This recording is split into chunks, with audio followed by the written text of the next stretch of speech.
kubanga ate maama analaba atya nga olina okyusekyuse mu sayizi mwanguza kuwase mangu oveewo. Obugumiikiriza okwekuuma okwo kwe nkwebaliza Katonda. Mbavubuke Katwe onkoledde.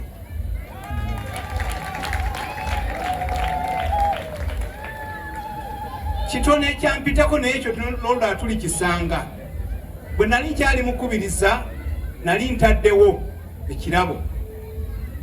Owakwaya bw'awasa owakwaya anemunu Dubai.